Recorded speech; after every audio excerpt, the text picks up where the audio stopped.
छावा भाग 88. पंडित, तुम्ही एवढी धीराची म्हणणारी माणसं हातपाय गाळून स्वस्थ आहात, मग आम्ही काय करावं? जे कानी पडतं ते सोसवेना म्हणून तुम्हाला याद फरमावलं आहे. आमची तर पापणीला पापणी भिडेना.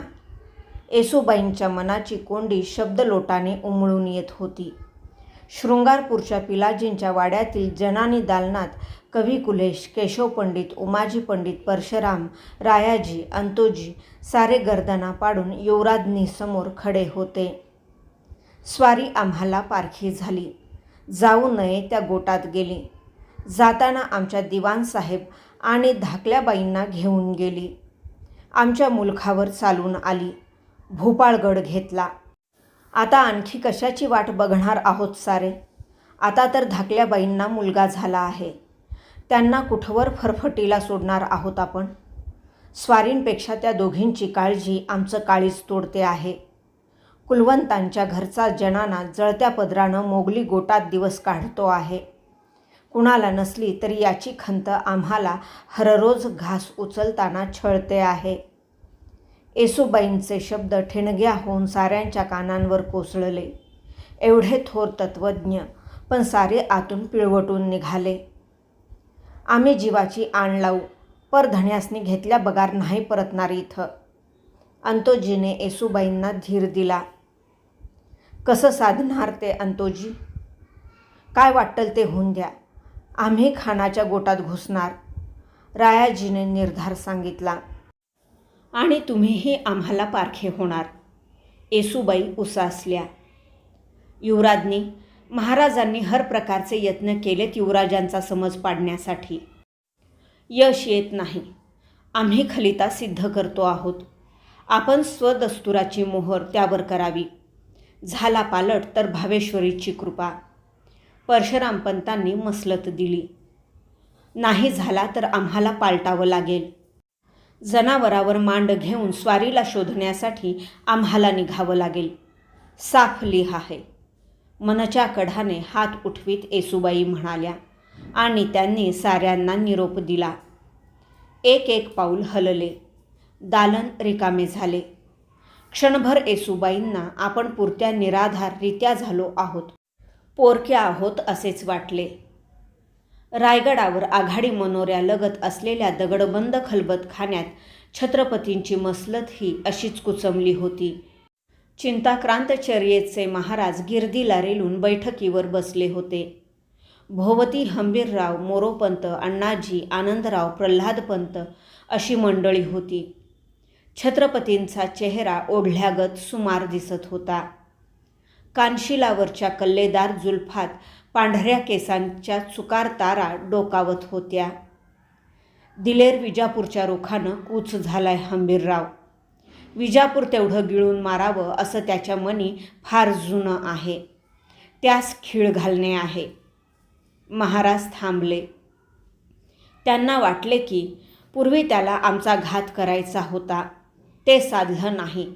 आमच्या युवराजांना दास्तानी लावून मात्र त्यानं तो साधला आहे. पण हे बोलणे त्यांनी निकराने मनातच मुरविले. त्याचा झेंडू एकडाव फुटाय पाहिजेच. धाकल्यासनी पंखाखाली घेऊनच तो दौडतोय. हंबीररावांनी आडवाटेने संभाजीराजांची चिंता प्रकट केली. त्यात त्याची काय चूक आहे सरलष्कर? आम्ही त्याच्या जागी असतो तर हेच केलं असतं. खोललं कवाड बघून कुडाण्यात घुसला नाही तर तो राजकारणी कसला? पर हे कवाड कुठंतरी वडून घ्याय पाहिजे. हंबीररावांनी चिकाटी सोडली नाही. त्याची काही तड लागणार नाही हंबीरराव. आम्ही हर कोशिश राबविली आहे युवराजांसाठी. यश येत नाही.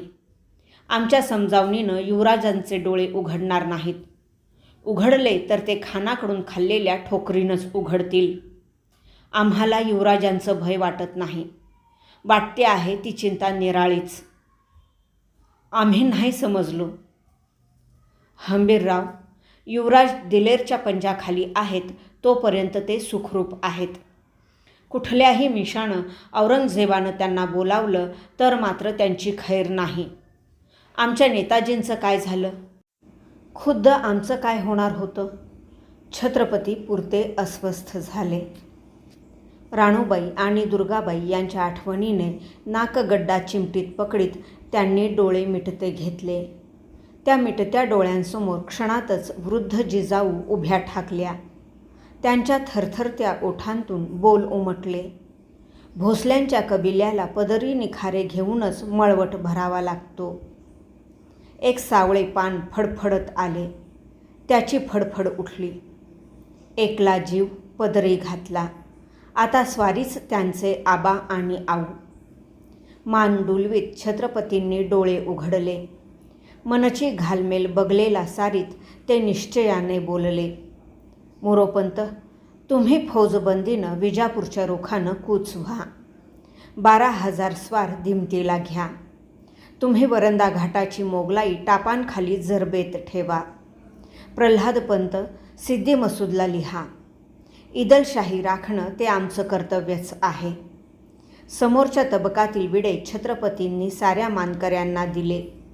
खलबत उठले. हंबीररावांनी पुढे होत तलवारीच्या मुठीचा ठोका आतून दारावरच्या धोंडेला दिला. धोंड हटली. मानकरी बाहेर पडले. न राहून मागे रेंगाळलेले हंबीरराव महाराजांना कळवळून म्हणाले, महाराज, एक बोलावं वाटतं. बोला. धण्याची तब्येत सुमार दिसतेय. गडावर आराम करावा. आम्ही हाव दिलेरचा देठ मोडाय. आराम. हंबीरराव, आता आम्हाला आराम एकदाच मिळणार, अखेरचा. तापल्या शिशाच्या रसासारखे बोल हंबीररावांच्या कानी पडले.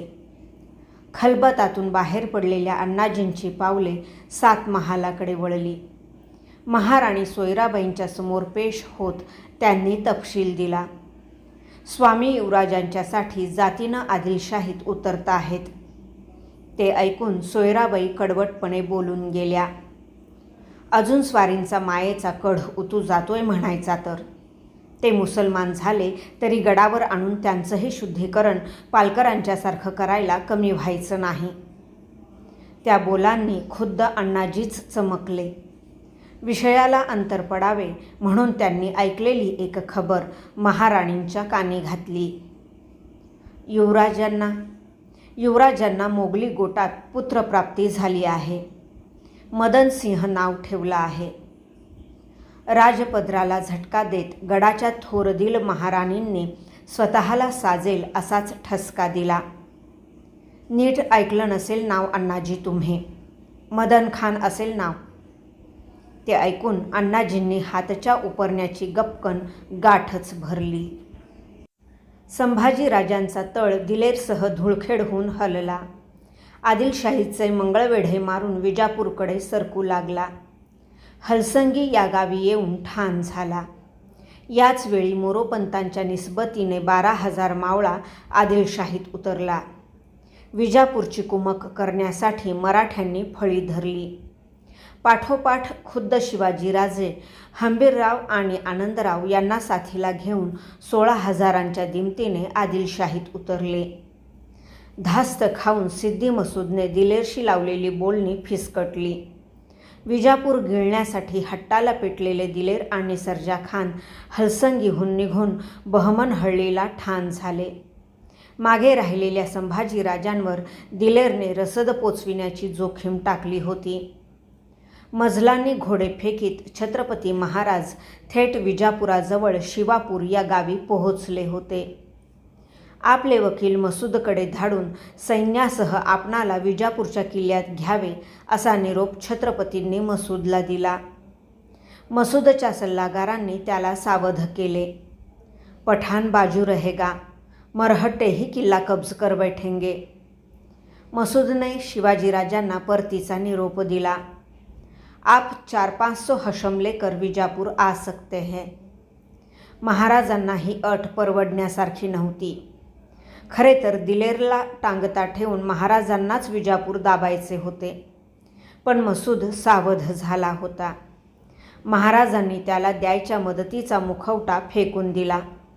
मोरोपंतांना महाराजांनी फरमावले, आदिलशाही लुटीला घाला. साधेल तितका मुलूख दास्तानी लावा. मराठी फौजेच्या 2 फळ्या महाराजांनी केल्या. हंबीरराव आनंदराव आपल्यासोबत घेऊन ते खासे धरणगाव जालना असा मोहरा ठेवीत मोगलाईत उतरले. मोरोपंतांची सेना आदिलशाही लुटीत जाळत निघाली. धान्याचे बोद, वैरणीचे बैलगाडे अशी रसद घेतली ती दिलेरला पावती करण्यासाठी आपल्या फौजेसह संभाजीराजे कबिला घेऊन हलसंगीहून निघाले. इंदी तोरगल मार्गावर अचानक त्यांची साबाजी घाटगे या आदिलशाही सरदाराशी गाठ पडली. दिलेरची रसद तोडण्यासाठी साबाजी संभाजीराजांवर चालून आला. आमने सामने हत्यारघाई जुंपली. कागलकर, साबाजी घाटगे आणि संभाजीराजे दोघेही मराठा सरदार, पण एक आदिलशाहीकडून आणि दुसरे मोगलाईकडून एकमेकांवर हत्यार चालवू लागले. या चकमकीत साबाजी जायबंदी झाला. काढत्या पायाने शिबंदीसह आला तसा निघून गेला. रसदीचे तांडे घेऊन संभाजीराजे बहमनहळ्ळीला पोचले. पावसाची बुरबुर हटण्याची दिलेर वाट बघत होता. चौवाटांनी त्याच्या फौजा एकवट होत होत्या. विजापूरला सर्जा खान संभाजीराजे यांच्या मदतीने सुलतानी तडाखा देण्याची स्वप्ने तो बघत होता. मराठ्यांच्या आणि त्यांच्या सरदारांच्या जागोजागी चकमकी उडत होत्या. एवढ्यात दिलेरला धसका देणारी पहिली खबर मोगलाईतून आली. धरणगाव लुटा गया. पावसाळा हटला. थंडीने तळ धरला. बहमनहळ्ळीच्या ठाण्यावर संभाजीराजे जनानी डेऱ्यात एका खाटल्यावर शालनामा पांघरून बसले होते. चिरागदानावर त्यांची नजर जखडून पडली होती. सारा तळ रात्रीच्या कुशीत शांत झाला होता. रात्र पहाऱ्याचे पठाण दूरवर देत असलेली गस्त चुकारपणे मध्येच कानी येत होती. रानू अक्कांचा डेरा लगतच होता. त्यात मदनसिंहाला शेजारी घेऊन अक्कासाहेब सुख झाल्या होत्या. संभाजीराजांच्या मनात येसूबाईंची आठवण झिरपू लागली. त्यांची अनेक रूपे चिरागदानाच्या ज्योतीत संभाजीराजांना भास देऊ लागली. स्वतःला विसरून ते एकटक ज्योती निरखण्यात दंग झाले. भाग 88 समाप्त.